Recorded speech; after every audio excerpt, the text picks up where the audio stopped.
Hey Off-White Coat listeners, it is my privilege to get to tell you about this sweet deal from our friends over at Picmonic. If you haven't heard about Picmonic, it is a fantastic picture-based mnemonic platform that can certainly help out any student. Most of the videos are around 2 minutes long and provide a quick and effective way to memorize material for any upcoming medical exam. It is extremely efficient.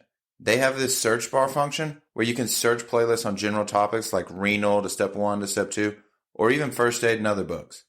If you want to review the Picmonic for later, you can even make a playlist of your own. Picmonic even has this repetition algorithm that is spaced out according to your learning needs. This helps with increasing long-term retention and allows you to review the right information at the right time. One of my favorite functions is the quizzes that are associated with each Picmonic. I'll take the quiz first and then learn about the associated pictures and what facts I need to sharpen up on. Honestly, Picmonic is a fantastic tool, and if you use our code OFFWHITECOAT, you'll get 20% off. That's Off-White Coat with no spaces. So what are you waiting for? Make studying the easiest part of your day. Sign up with Picmonic and use Off-White Coat to save yourself some money.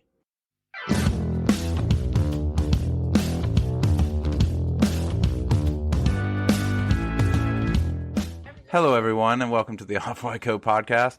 I'm your host, Jordan Abney, and today I am joined by someone super special. We met in Grenada. She's honestly one of the most honest and creative people that I've ever met. And here she is, the reality TV queen herself, soon to be Dr. CC Thundaaa. Yes. Also, Mary Beth, our trusty and true. She's also here with us. I was waiting to hear your adjectives of me. I've used all the good ones in the previous. Yes, I'm back. Yeah, we have a little bit of a girls' weekend going. All the men have ditched me in my life, so now I'm just stuck with Mary Beth and Cece. Yep, and the doggos. And the doggos. Yeah, they left us on dog duty. But we figured we needed to get this thing out to the people. We got to get Cece a job. I know, I've just been a housewife this whole time.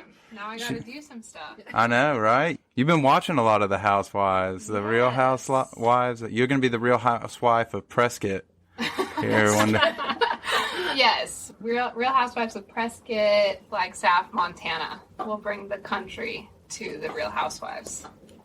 I like the sound of that. Sure you do.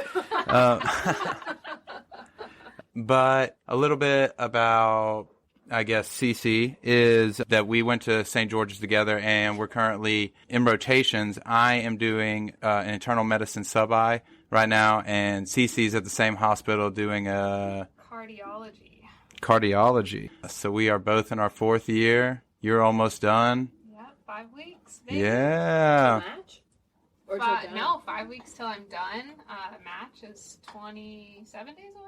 Have you already put in your top rankings? Yes. I have all of my rank lists done, certified, completed. Uh-oh. You excited?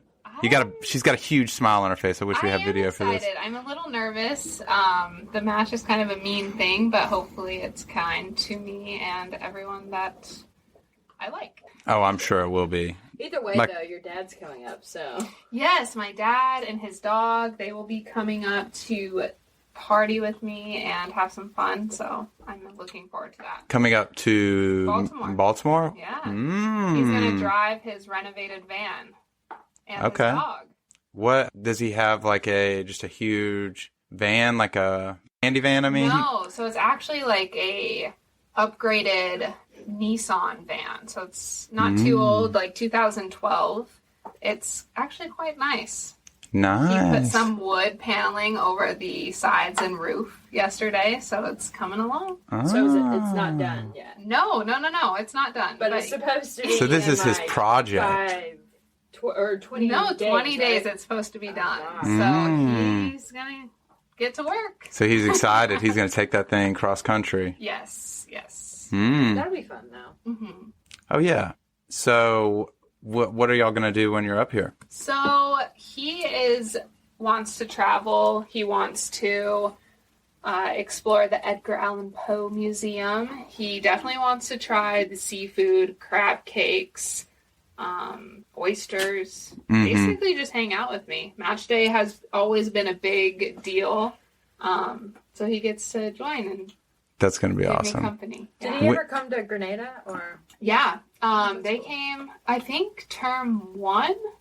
They came for a week, my parents, and White coat ceremony? no. We were better than that. We were like, we can't deal with the crowd, so they came like 2 weeks later. I'm scratching my head because I. Mary Beth came for the. And I bet it was crazy, right? No, it was crazy. It's but it was fun. horrible. Yeah. It's still fun, but it's just the crowds are just too long, and dealing with that in Grenada, I couldn't do it. Yeah, it was definitely, they packed a lot of people in, so the infrastructure of Grenada was at its peak. Yeah. I mean, I think that was the little boat cruise we did. Was that on White Coat weekend where we swam down to the statues and everything? Did you ever do that? No, I didn't. It was really cool. That was pretty cool. Yeah, Oh, they I have a bunch of bet. statues in a circle holding hands. It's like, it's got to be like 10, 12 feet deep, something like that. I wanted to do that term 5, but then we got shipped off. Yeah, it's at the peak of how long you can hold your breath going down. If you can make it down there, but you can't. You cannot stay very long. You cannot, like, If you have a GoPro, you take like a photo as quick as you can, and you're like, okay, gotta go. Yeah. I'm not a good swimmer, so I'm not sure that would be in my cards. You really gotta do it for the photo, because halfway down you're like, I think it's more than 10 to 12 feet. Like, I can go 10 to 12 feet. It had to be like 20. I've seen videos of people going down there. Yeah, one of my favorite things that I did was I had built up a little tolerance. I'd done it once, and then on my second time, I was able to go down there, and there's a statue where this person's sitting on a bench, like reading a newspaper, and I like sat down on there. Yeah. And then I was like, I just wanted to sit there for a second, and then I had and then I about died right there in the water. That was almost the end of me. Darn. I'm just kidding. Bummer. I will say, going back to Baltimore, one of their best things are like the crab cakes or the things. They do it good here. Oh my goodness. I don't even think I've actually had crab before I went to Baltimore. Wait, at all? Or? No, I must have, but I don't remember it. So they don't have it over there at the Grand Canyon? In Phoenix. No, they have it. They have it. I was just so anti seafood for so much of my life, but it is so good. Now we're just anti-veggies. Anti everything except beans and protein shakes. Yeah, we might as well just go ahead and get into that one. Yeah. We'll come back to the medicine. So we moved up here. Now that we're staying with you, you do you don't eat meat at all, correct? Or you try not to. You try not to. More oftentimes than not, I end up eating meat. I don't buy it at my house. So we've been on a reduced meat intake since we've been here. Yes. But why did you start doing this? You gave me a lot of scientific evidence, and I was like, man, I got to really cut back on. Okay, so the documentary Game Changers on Netflix. Essentially, it basically says that these people who eat meat, carnivores, once they switch to a plant-based, not necessarily vegan diet, had a lot of their biomarkers reduced. So like their CRP, ESR, their cholesterol, everything within just 1 week of going vegetarian. There's also, this is not for me, but for other people, I don't know if I'm allowed to say this, they had an increase in their... You're under an alias. Just go ahead and say it. I was like, what's the word? Their erections? Yeah. I was like, why am I spacing? So they had like a 300% increase in erection strength and endurance, basically. Quality. Yeah, that's what you said. Equality, or no, you said more efficient. More efficient erections or something. Yeah. So that's what sold me. Yeah, but their blood pressure decreased, their weight decreased, everything was just significantly different. And my only question about the vegetarian was, can I look lean, build muscle? And then they, of course, had bodybuilders, NFL players who were doing this. So I figured I might as well give it a try. Mm-hmm. It's going decent. I've definitely watched, it was something but there was a bunch of bodybuilders that do eat just plant-based protein, and they're gigantic. So it's definitely proof that you can do it. I mean, you can definitely get your proteins via beans or lentils or whatever. We crank out a lot of those in this household now. We do. Every meal is a type of bean or a type of lentil and a protein shake. Yeah. So. You did. Say, they did teach us a trick. Oh, carry on. What were you gonna say? Needless to say, it smells good in this house. They did. There is a trick though that you did. You told us about how you don't stink up your household if you eat a lot of beans. Yes. So basically, you have to soak your beans 8 to 12 hours overnight. If you do that, the soaking basically removes the sugar that produces flatulence. So it will smell good and taste delicious. It still kind of stinks in this house, but I don't know if it's from the flatulence. I think it's from the dog. Yes, so we have 3 dogs too. So if you hear any side noises, sorry. We have we have a whole audience here with us today. A live studio audience. Yes, but yeah, even your dog went to Grenada. Yeah, He's gone around the world. he is a world traveler. Yeah. Old Cooper. How did he deal with the flights and everything? He's so loyal and trusting of me that he really does well. He honestly lays at my feet the entire time, doesn't move. People honestly tell me, they're like, I didn't even know there was a dog next to me the whole entire flight. Mm-hmm. He's so calm, so good. So yeah, it was worth it. Yeah, he is a really good dog. Riley would she would just make me look bad. No, it is definitely stressful, especially we flew from Phoenix to Miami, then Miami to Grenada. So it's about a 14-hour trip, and he does great. What is is there places to take your dog in the airport? Yeah, and he usually won't even pee in those. There's in-terminal ones. I usually actually just go out of the terminal completely and recheck in through security. Because then he can go mark his territory everywhere. Yeah, the cool thing about Grenada was you could take your pet to Grenada or you could take pets back without any real problem, correct? Because you have to have a specific visa or something for your pet to travel. You have to have an import slip. That's what it is, yeah. Essentially import your dog into Grenada, and you pay taxes on your dog. What? So everything that you bring into Grenada, if you say you brought a suitcase full of food or dog food, they could tax you on all of that, which I got lucky they didn't, but they taxed me on Cooper. And I bought him as a puppy for $100, and they charged me $200 EC, but it converted to $200 US. Because they can do whatever they want. Yeah, they can. Yeah.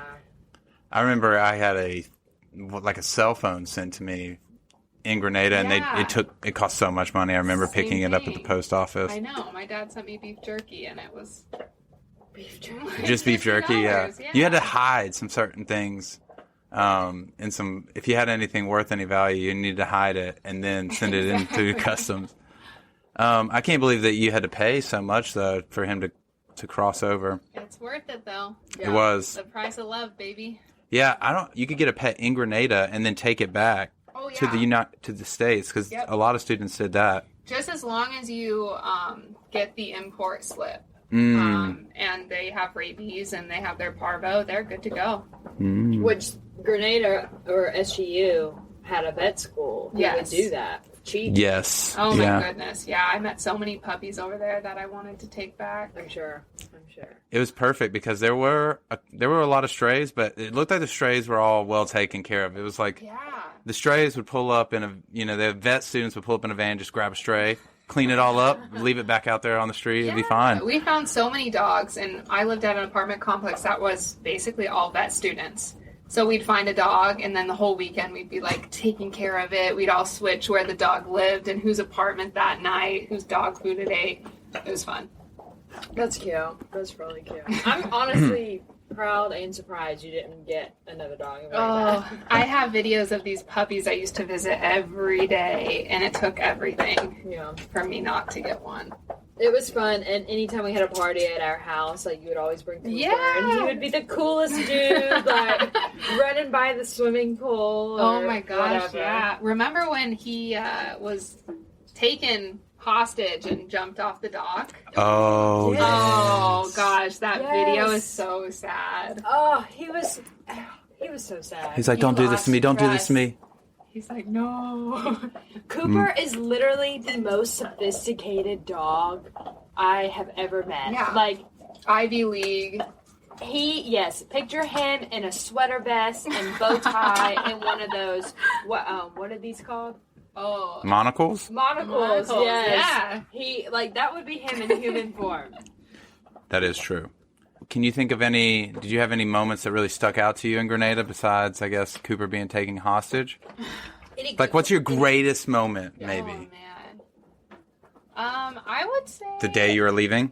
No, I loved Grenada. I know a lot of people didn't like it, but I would love to go back. I would love to even live there for an extended time again. I would say the best day in Grenada was probably I took a little tour around the island on a little moped, and we stopped at the Welcome Rock and all these great things. Have you been to the Welcome Rock? No, but you told me about it, and we had planned to go when I came back to Grenada, but everyone had evacuated, so I never got to come back. It was probably the most beautiful view I've ever had in my life. And I've done Really? a lot of hiking, and that tops it. I mean, it was absolutely gorgeous. Because I remember you said, you guys got, a pizza or a sandwich or something, or we had planned to do that and then take it all the way out Yeah, because you can honestly just sit there on the Welcome Rock and just embrace your surrounding for however long. And so I think I mentioned, I was like, bring a snack, bring food, hang out for a little while. It's gorgeous. So that's probably my best day in Grenada.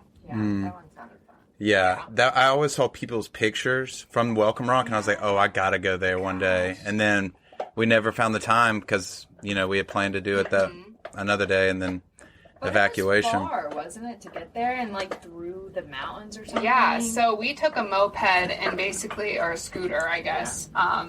We took it basically through the mountains, and it was we had a few stops along the way, but it probably took an hour or two.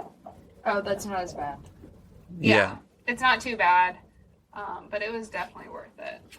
I always wanted to go to Welcome Rock, but I think that was the only thing I never really did in Grenada. I mean, we definitely tried to do as much as we could. Yeah.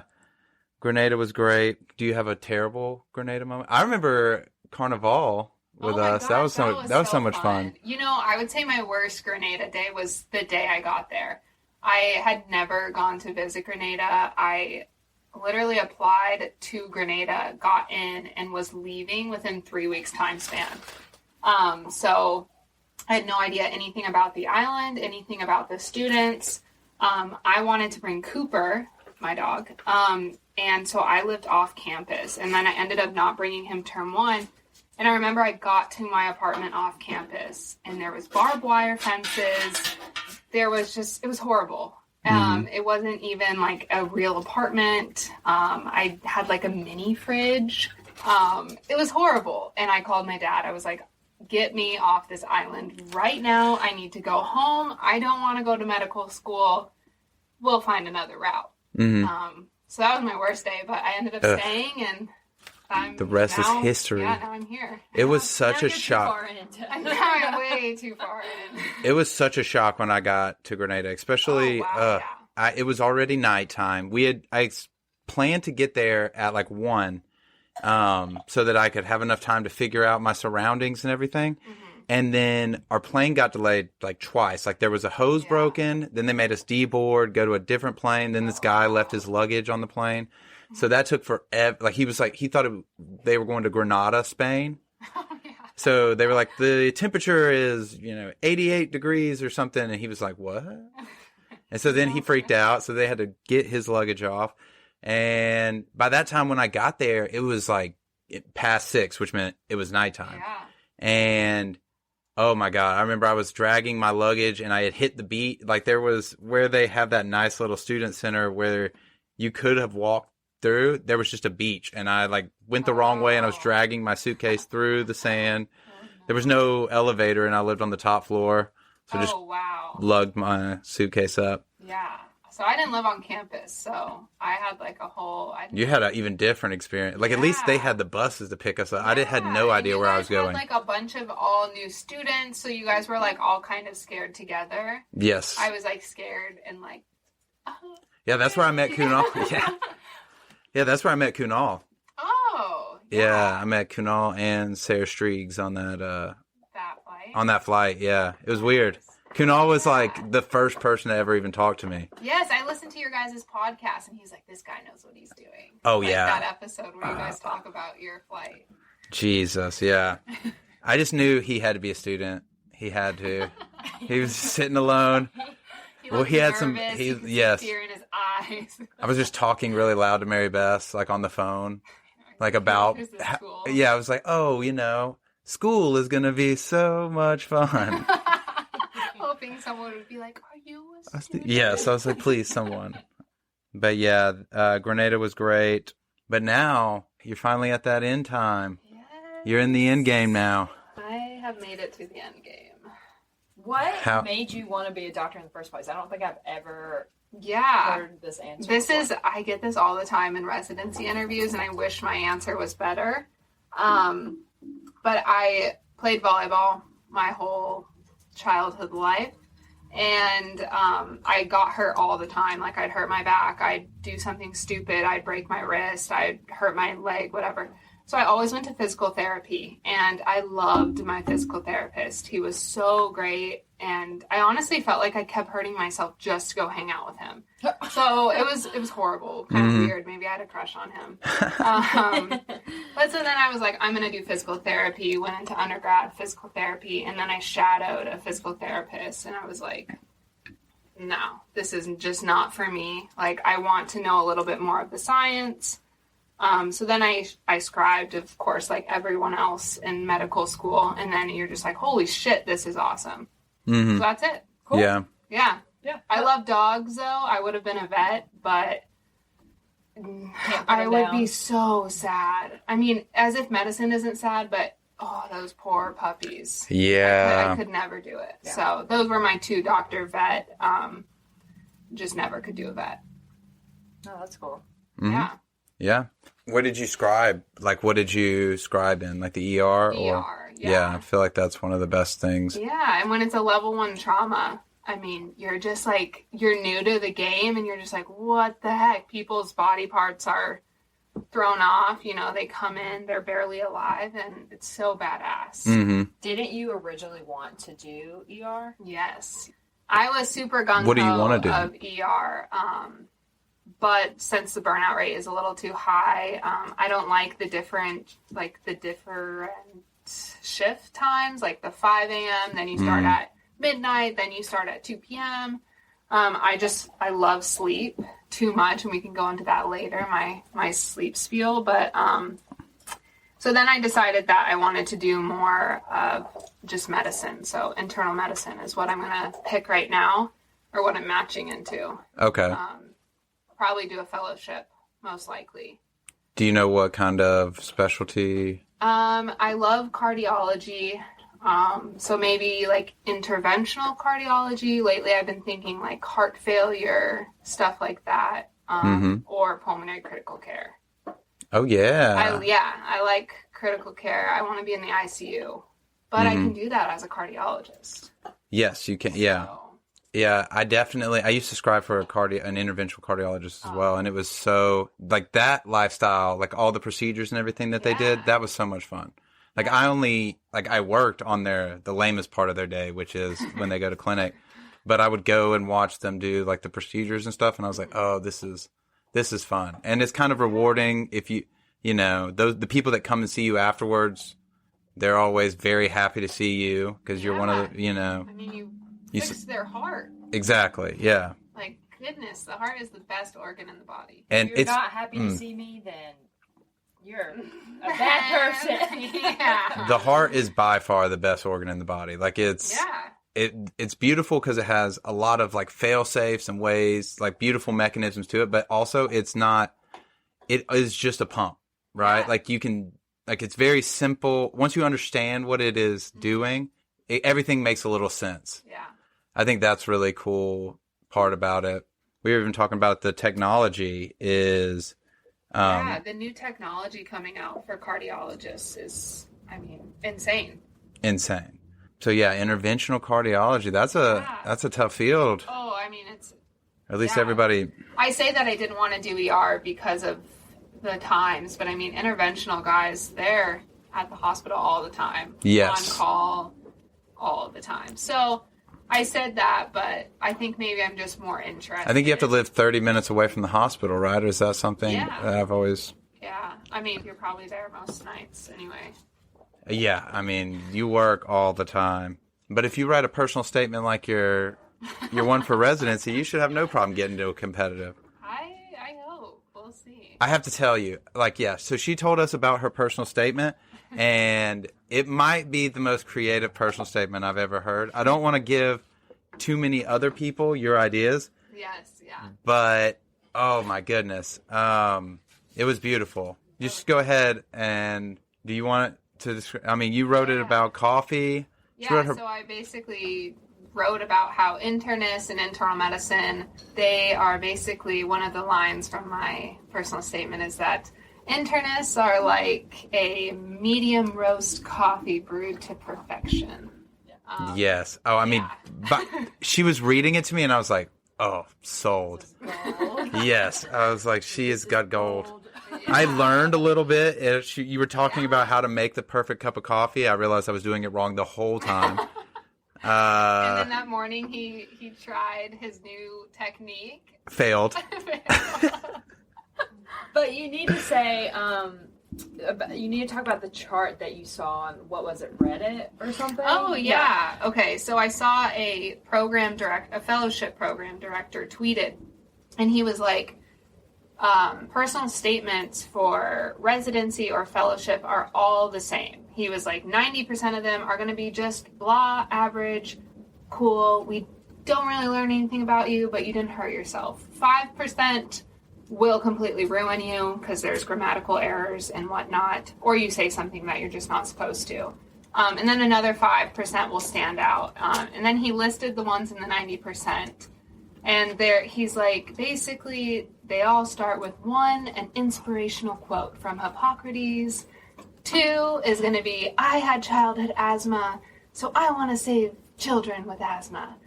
3 is, I went to Thailand and I had this, like... Epiphany. Yeah, epiphany. Yeah. I changed my life and now I'm here. Another one was, this patient was so sick and, oh my gosh, we thought she wouldn't make it, and now she's alive, and I got to hug her and see her on her way out. And I love medicine. So I just was too bored with that. I took a lot of creative writing in the honors college I was in.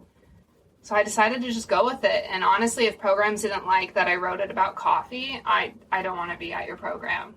But you didn't. Boom. And you wrote about coffee, but in boom. Such a... It was very eloquent. Twisted way to tie yourself back into it that it was very well written. So. Oh, yeah. And I mean, it was well written enough that it wasn't just garbage. Like, I didn't just be like, I like coffee. Coffee is good for me. Mm-hmm. Yes. There was research in it. There was well-written words. You used, well-written words is the exact example. It was like very long words peppered in with small words, long word. It was like it really flowed.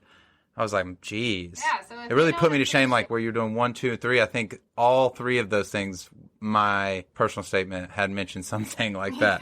I was like, I got to change this bad boy. Yeah, I mean, everyone just kind of, it's very difficult to write personal statements, to talk about yourself, to explain why you want to do medicine. It's very hard. So I was just like, screw this. It's so hard because it's just hard to talk about yourself in a way. Like when I talk about myself, I just think like, oh, I can do more and push harder and I'm really great at working, but I don't like to I want to be humble about myself. So I don't like doing all, and I'm not a very creative writer. I guess I'm way too literal. I'm like, oh, this is what I can do for you. I can do this. It's cringy to write creatively.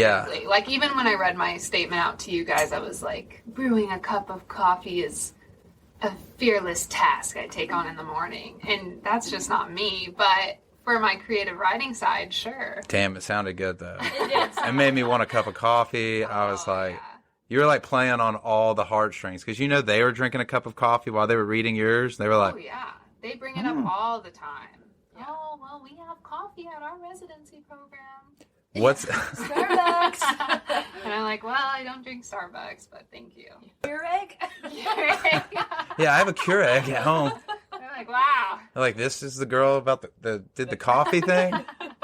I will. If there's one thing you take away from this podcast, it's to learn from Sierra and be creative with your personal statement. Yes. Yeah, I get so many compliments. I don't get compliments on much else. Because If you want to know the full recipe of the French press, you can message us at theoffwhitecopodcast.com. We might release our secrets. Yeah. Maybe. Hit us up on Instagram. We'll send you her exact layout of the steps of the French press because it was way more detailed than I thought, and I was doing it wrong. It's very intricate. Yes. Yes. It's step by step. You had several interviews, though, that people did say something to you about it, though, right? And they were like, what'd they say? Yeah, they just were always very kind and complimented me immensely. They were like, I've never read anything like this. Don't get me wrong, it's weird, someone said, but he's like, I like it so much. He was like, yours was one of the only personal statements that like I actually read through because I enjoyed it, not because I had to read through it. And they were just like, I've never read anything about coffee, so cool, good job. So I guess also moral of the story, don't write about coffee because I already did it. Yeah, so pick a new topic. Yeah, you got to find a new one. Yeah, you have to because they're like, I think I've heard about this one before. They're like, I guess if you're applying to any other specialty other than I am, watch yourself. for it. I might be adding coffee onto my. Tequila. The ER is like a tequila. very rough cup of coffee. You know, it's like exactly. It's like you guys. it's like an Irish coffee. You guys are the dark roast, bold and spicy. You know, with a splash of Baileys. With a like more like a shot of tequila. Yeah. Yeah. We're like a coffee cup that is dropped on the ground and then shoots everywhere and gets on you, or when you spill that coffee on yourself right after you make it. The coffee that like you make and it goes cold because you didn't have time to drink it. Yes, that happens to me a lot. What is the most ridiculous interview question you've gotten? Oh, I think I got, what kitchen utensil are you? And why? What? So I want to hear your guys's, and then I'll tell you mine. Kitchen utensil. Yes. Not like Just anything in the kitchen. Okay, yeah. anything in the kitchen. Whatever you Oh like. gosh. What's your answer, Jordan? I You're the one I in want school. to think that I would be a fork because I would be versatile. A fork. You know, prongy. I can. I would be. You like to poke people. I do like to poke people. You know, very versatile. You can use it for anything. But I'd want to say that I'm a knife, cutting to the truth. I was gonna Sharp. say that for myself. Sharp. Mary Bess is a I knife. am But a knife. she's She hits you with those one-liners. I'm That's pretty. you. Yeah, If you- I'm pretty honest. if you upset Mary Beth, she is as sharp as a I knife. literally come for your heart with my knife. So, no, yeah, I'm a knife. A knife sounds but not cooler. for good reasons, obviously. Yeah, I mean, What? Maybe you're like a strainer. Interesting. Like, Elaborate. You can wash out the bad stuff and filter it out. I just- and then I you put the keep load on my good back, stuff. you know, and let the bad stuff seep through. Yeah, you just filter out all the bad stuff. that's not a bad one. What? Okay, what was your answer? Or a whisk. That way whisk? you're good for beating things. Oh gosh. You know? Oh gosh. Next. They're like, you're done here. You're having too much fun. Stop, sir. You're like, no. What were you? I said a Oh. bean smasher. What is Okay, I was like, let us get. Wait, a Yeah, beans? heard of Like not a meat tenderizer, but a bean No, smasher. Bean smasher. That's It's That's such a completely vegan different. or not Such a a- person not Wow, that doesn't attack eat my meat. character. I'm a bean smasher. Carry on. What is? Yeah, no one. Honestly, I just said it to be, Funny. funny, unique, because I just thought this question was so ridiculous. But basically, I was like, yeah, no one even knows what a bean smasher is, but everyone's smashing their beans wrong and making refried beans wrong. And until you have that bean smasher, like, then it's just smashed to perfection. I was like, you never really know how good it is, and then you use it, and then it's life-changing. You never want to not use it. You never want to not have it in your toolbox. The way you're staring at me and saying this makes me think that you got that. That was the correct answer for the interview. Well, they So- were like, wow, okay, Oh yeah, they're like, oh god, that I was. They were like, I'm not even sure what a bean smasher they is, looked but it I up definitely after. want it. Yeah, They ordered it for their wife. yeah. I bet she wants She's gonna fried need this. beans tonight. Yeah. Honey, we're having refried beans. But the way you just sold that to us, Yeah. like, I'm sure you did a good job to them, too. Mhm. So it's like, it made me question, why did I not even know about a bean smasher? Exactly. I'm just impressed that at every step of the interview process, you're teaching them about how they're not doing things correctly in the kitchen. Yeah. The coffee, the bean smashing. That's true. And I'm not even that skilled in the kitchen, but I can fake my way. That is that's a good off the top of your head. Yeah, I mean, you have to, these interviews, you just really have to stand out. And if I'm not going to stand out by, my publications or my insane board scores or this or that, I need to find a way. Mhm. So this was kind of my way of being quirky and goofy. And if they don't like me, I really don't care. That's the best way to handle you it. want to be at Yeah. a program for 3 years that they embrace your quirks. They want you to be their bean smasher. Ooh, My dang, God. girl. Yeah. Michael Fragner got a question, like, what animal would you be? Oh. And his answer, he goes, I panicked. He goes, I said, I'd be a corgi. Well, A corgi. he goes, a corgi. And I'm Yeah, I like, was about to say. a corgi? Oh, And poor we're guy. like, okay, why? And he's like, what'd he say? Something about his butt being They're big. cute and they have a cute butt. And we're like, but what? Oh, gosh. And he's like, Poor I didn't Frag. say that. I didn't say that. But he did say that he panicked and did say a corgi. That they had a lot of energy or something. Yeah, Yeah, what it that's was. perfect. Yeah, what animal would you be, Cece? I would say, I think I would be a paint horse. Paint horse. A paint quarter horse specifically. Oh. So I think that they're delicate, somewhat more fragile than you'd like them to be, but once they're in their zone and once they have formed a bond with you, they will be your everlasting companion and they will work hard and tirelessly to do their job for you. And I want one, so. Oh, okay. I think I would be but I think it would be more like I'd be a mule, Yeah. Like the workhorse. You could always call me a jackass. That's good. That's perfect. They're not that Oh, that's a cute. good one. They're not cute. Definitely. About mid-range. They sure like to talk a lot or wheeze or whatever Yeah. they do. Yeah. They make a lot of sounds. Yeah. Mm-hmm. That's a good one. That could be. I'm gonna remember that one actually. Yeah, you should. The mule. We'll tweak your answers.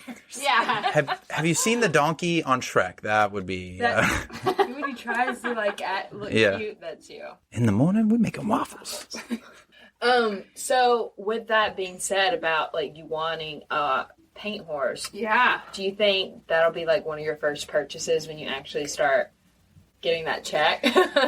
I hope so. I mean, definitely, I wanted one. I've always wanted one. I've asked my parents for a freaking horse every Christmas when we lived in a city or a suburban area, and I thought they would tie it to a pool fence. I would wake up on Christmas morning and be like, "Oh my God, is my horse out there?" And it wouldn't ever be out there. So I think I'm going to buy one in the near future.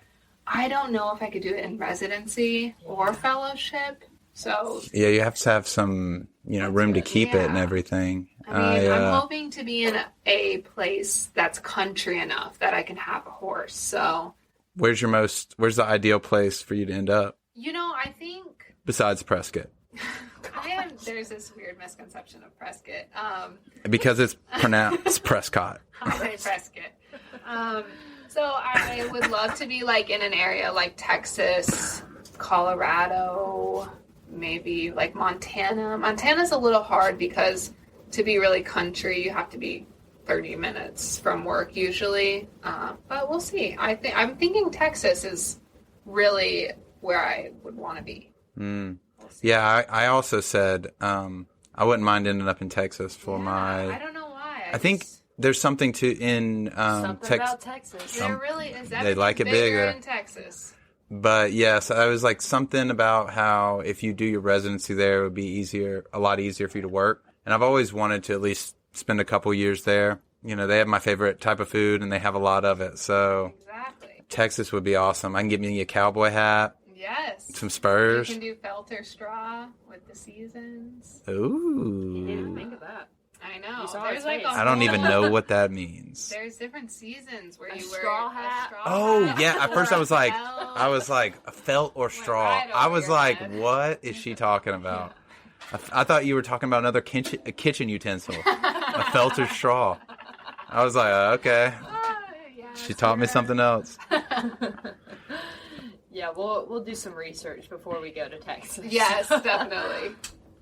I'm saying bring it on. I need the cowboy hat. I love the cowboy hat look. It's a good look. It's a good That look. and boots. You see a lot of people in our hometown just rocking the cowboy hat to the Applebee's, and you're like, oh, it's a good those Saturday are- night. Yeah, they're real men right there. I got Jordan some of his first flannels this year, and I was like, Oh. oh my lord. They were just so Flannels, cold. Jeans, boots, cowboy hat. You see Yeehaw. why I want to end up in Texas. I see you, girl. Oh, that was the one thing I was going to bring up about the Founder Stone. Because you're trying to pick a place where you get some good views or open area Yeah. between Colorado. And the one thing about Grenada was it was one of the most beautiful places for views you could see. Sorry. It's just all over the place. You said the Founder I know. Stone. Yeah, What was it called? the Welcome Rock. The Welcome Rock. Founder Stone, Welcome Rock. It Same hit me thing. when you were describing it. I was like, oh, he means the Welcome Rock. Oh, God, yeah. I was like, let's have this I was right thinking I was on my Harry Potter. Okay, sorry, I didn't mean to interrupt. No. Nobody would have understood what I was talking about. I thought I was. Founder Oh, Stone. I can't even say it. The Harry Potter is the Philosopher's Stone. I was like, The Sorcerer's Stone. I think it's the Philosopher. No, it's the it's the book is Sorcerer- called. It's the Sorcerer's Stone. All right. We're gonna have to move on past that part. I would like to. I would like a Google on that. I believe the book title is Sorcerer, but I think no, that's the name of the book, but the actual title in the book of what it is called the Philosopher's Stone. Like what they call it in the book is the Philosopher's Stone. The stone itself is called Yeah. the Philosopher's Stone. Okay, I'm sounding It really is- nerdy it's- right now. Why would they call the book the Sorcerer's Stone and the rock a Philosopher's Stone? Why wouldn't they call the whole thing the Philosopher's Stone if that was the case? It's the Sorcerer's Stone. I don't know what you were Googling. I typed in Sorcerer's Stone. Oh my God, I cannot believe we're still talking about this. Oh, I think I know it. Yes. It says Philosopher's Stone? Yo, hating on my knowledge I don't think they said that of the dark arts. once. Yo, hating. I don't watch it, so I couldn't contribute much. No, we're just goofing I'm off. gonna let you guys figure it out. No, Mary Beth's just. You can't read everything on the internet is not true, so But everything in the book is. I'll have to reread. So, Cece, back to you because we spent a lot of time in wizardry, and let's get back to the medicine.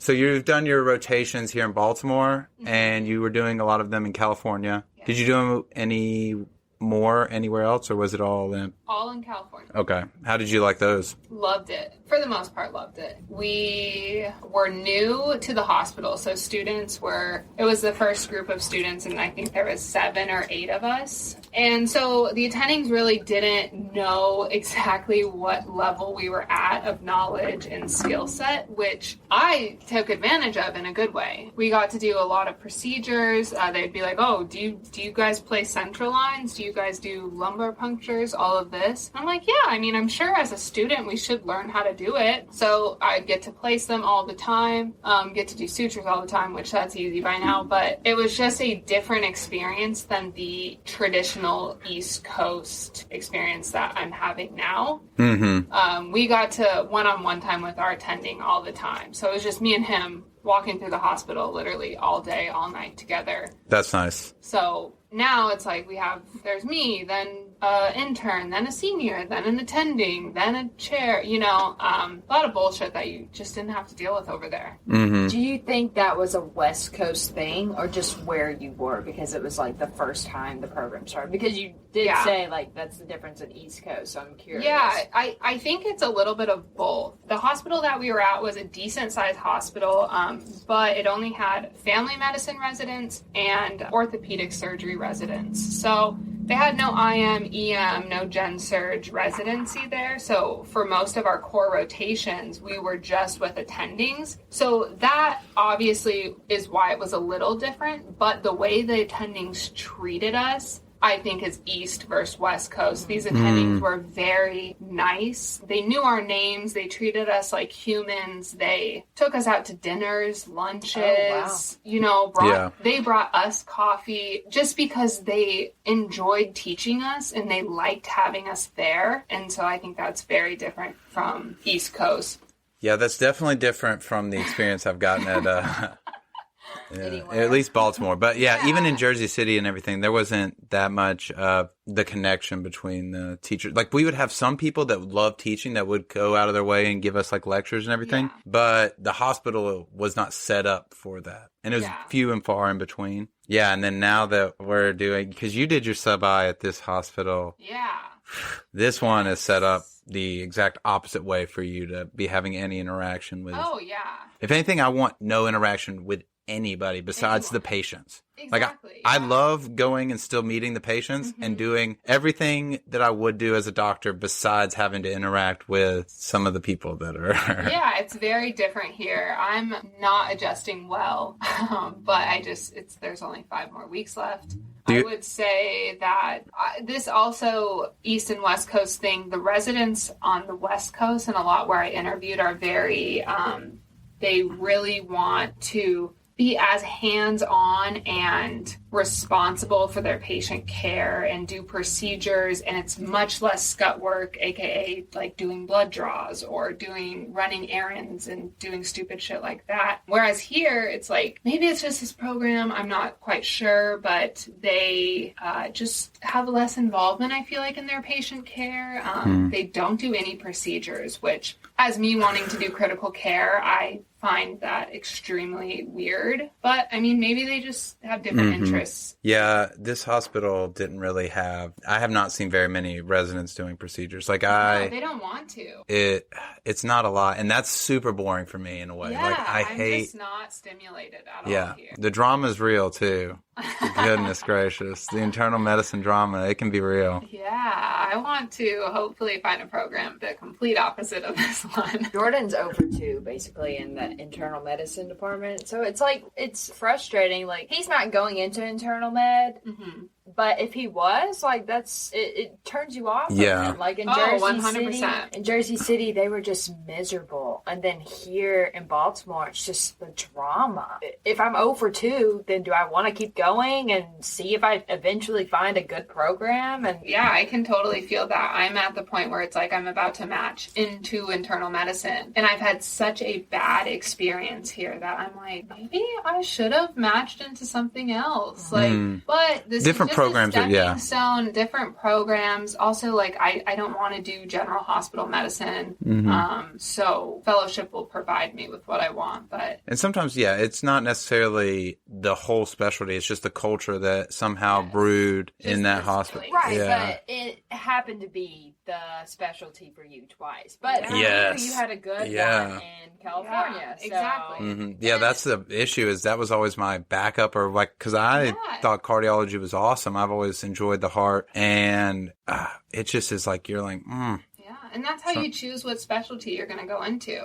Yeah. I mean, it has some sort of bias on your decision of what you're going to choose, is how great your rotation was in medical school. Everyone's like, I'm going to wait and see if I like the rotation. Then they have a preceptor that's absolutely incredible, and then they decide to pick that specialty. Yeah. Or like you, it's kind of 2 negative experiences. That bias is definitely going to feed into your decision. Yep. Yeah, 2 negatives do make a positive. But in this case...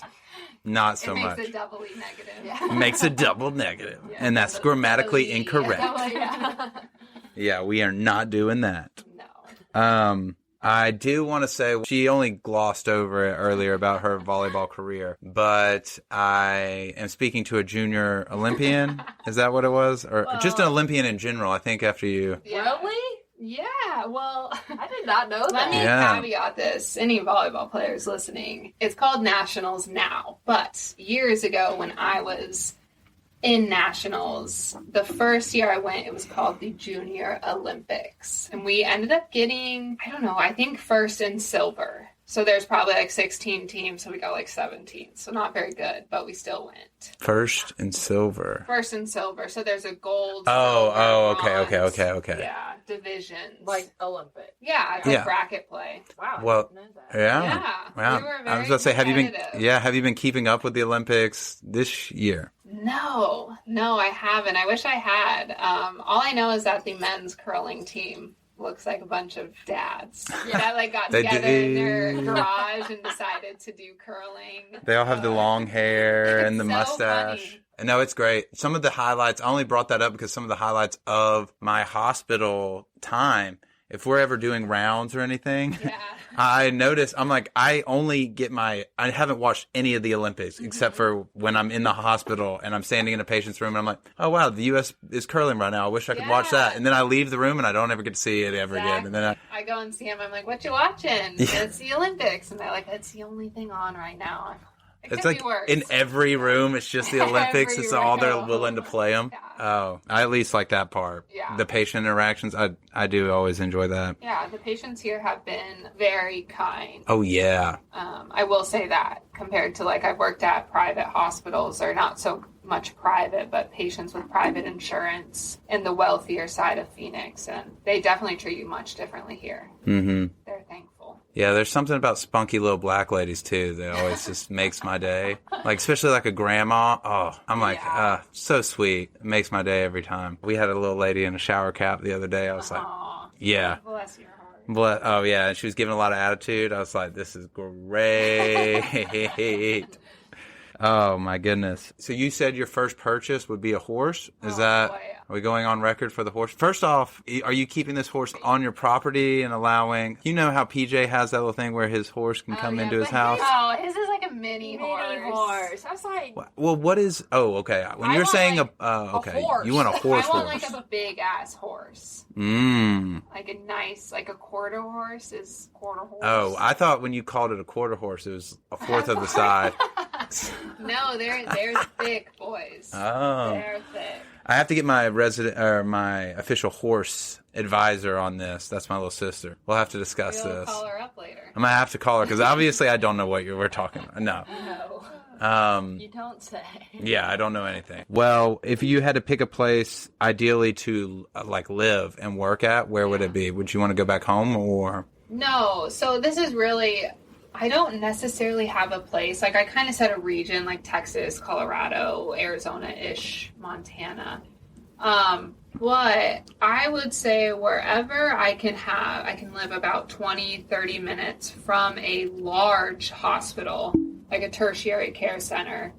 And then I can live 30 minutes away and have like 2 to 10 acres of land. Mm-hmm. So wherever that state may be, there's a lot of states looking at their job applications going, I know, they're like, shit, can we get CC we on can our get team? that CC. Yeah. So anywhere. Heard you were ready to bring the could, Thundaaa. Oh, I always bring the Thundaaa. Anywhere that can accommodate that aspect, I think I would be happy anywhere. Okay.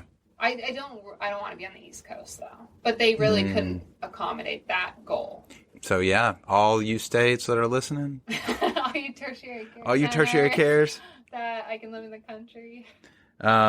What would be your guilty pleasure? Like, as far as like, do you have something you do like right before a test, like whether you eat or what? Okay, eating guilty pleasure, I would say maybe like Ben and Jerry's half-baked ice cream.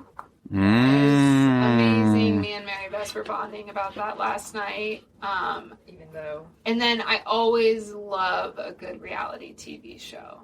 Yes, I did mention that previously. That is probably my biggest guilty pleasure. I love reality TV. Yeah, since this Girls Weekend started, I have watched way more reality TV than I have in at least 8 years combined. Oh, I know. And you've loved it. And yeah, he walks down the stairs. He's like, I don't want to watch an episode. And then he's like, but wait, Shauna should pick Shane. I love it, yes.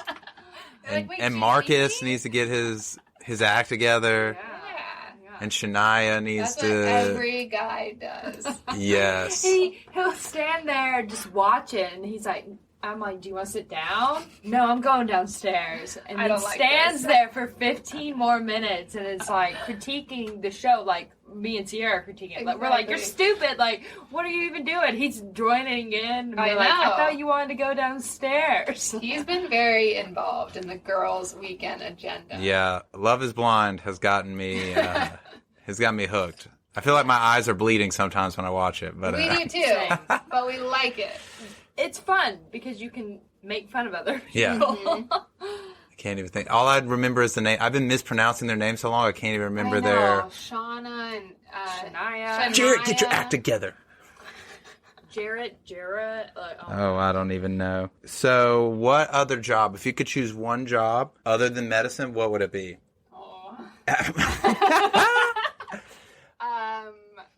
Okay. Other than OnlyFans, because we discussed this earlier, and that's not appropriate. I would do real estate. Okay. Or like interior design stuff. In fact, I feel like I want to do that even in medicine. I hope that maybe I don't work a lot in medicine. And maybe, you think there's an interior design for the hospital? Yeah. You can just sign up? If not, they're realty, or like even if I work 2 or 3 days in the hospital and I can work in realty the other 3 or 4, I think that would be ideal. Or you could do it also reverse, because like realtors like basically make their own schedule, and I'm sure interior designers too. So like if you wanted to do like, which that's a lot more, like 4 days in the hospital, then like 1 or 2. It would be a lot, but I think that's like really. I love watching shows. House Hunter. Not House Hunter. I know Mary Beth likes that one, but I love those like Selling Sunset. Okay, yeah. I don't like the show, but I love the houses. I mean, that's obviously super upscale realty. Yeah. But I mean, you don't like the show? I mean, the show is. I feel 6 out of 10 for reality TV. It's not Real Housewives. It's not as juicy. Yeah. It's not. Yeah. I feel pretty civil. Okay. I guess one more thing. Did you hear about the doctor that signed all of his liver patients with his initials? No. His liver transplant patients? No. Yeah, there was this doctor in the UK, and his name is I won't even say his name because I guess he's been initialing too many people, his name in too many things as it is. But yeah, he would put like a 1.6 inch initial on all of his like liver transplants. With what kind of tool? This is one of our listeners sent in this article, and I wanted to bring this up to you. Yeah.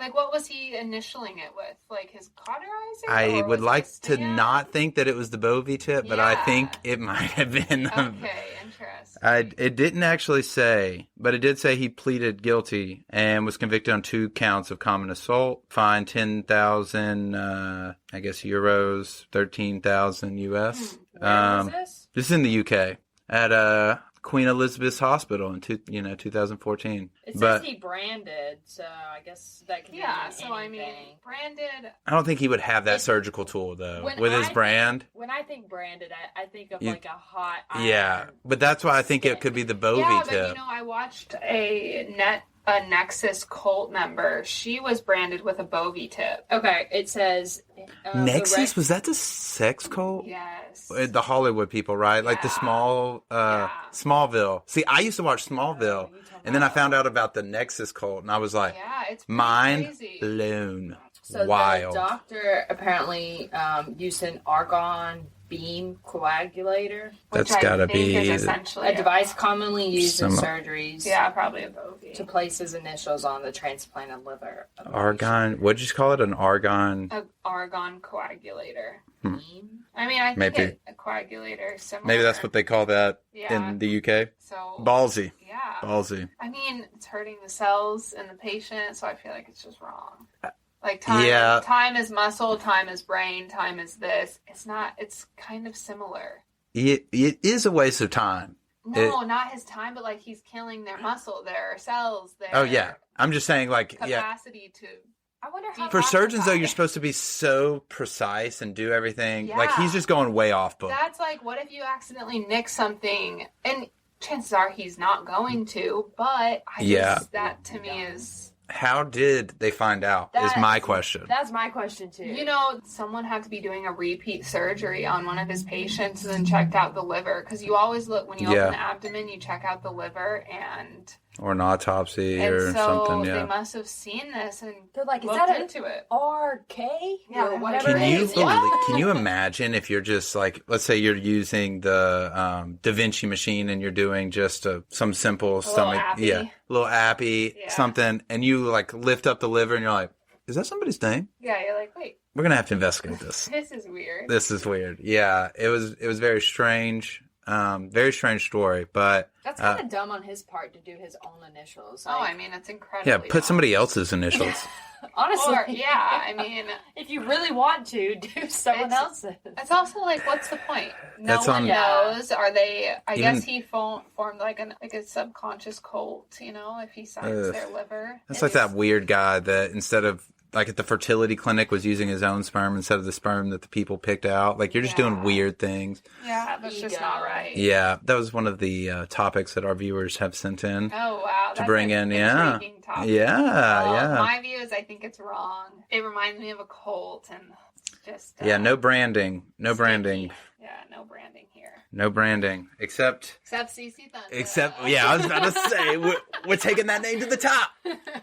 You're going to get the CC and that Thunderbolt later on your liver. When I see a liver and it says CC and there's a Thunderbolt, I'm going to know who did it. That's how you need to do like your doctor's signature. Oh like CC. My gosh. Just two C's and That's easy. Then everyone would copy it.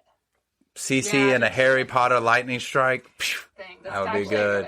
That's not bad. Well, we brought the Thundaaa. We did not bring the thunder. CC brought the thunder. Brought the thunder, baby. Yes. It has been fantastic. Thank you so much for coming.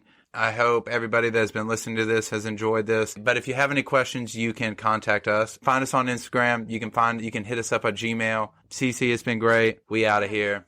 Thank you. Peace.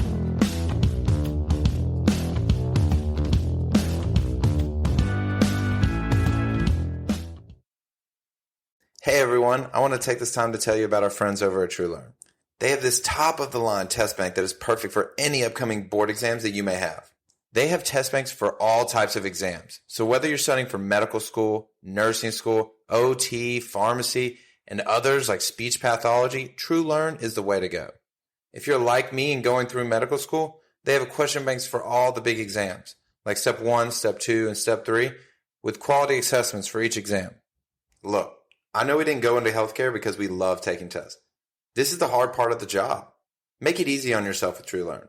Sign up now with the code OFFWHITECOAT to get $25 off your purchase. That's OFF WHITECOAT, no spaces, to get $25 off your purchase. This is a test bank that you do not want to pass up on. Make this easy on yourself. Take the deal, pass your boards, and get back to enjoying the reason you went into healthcare. And make sure to use Off White Coat when you pick it up.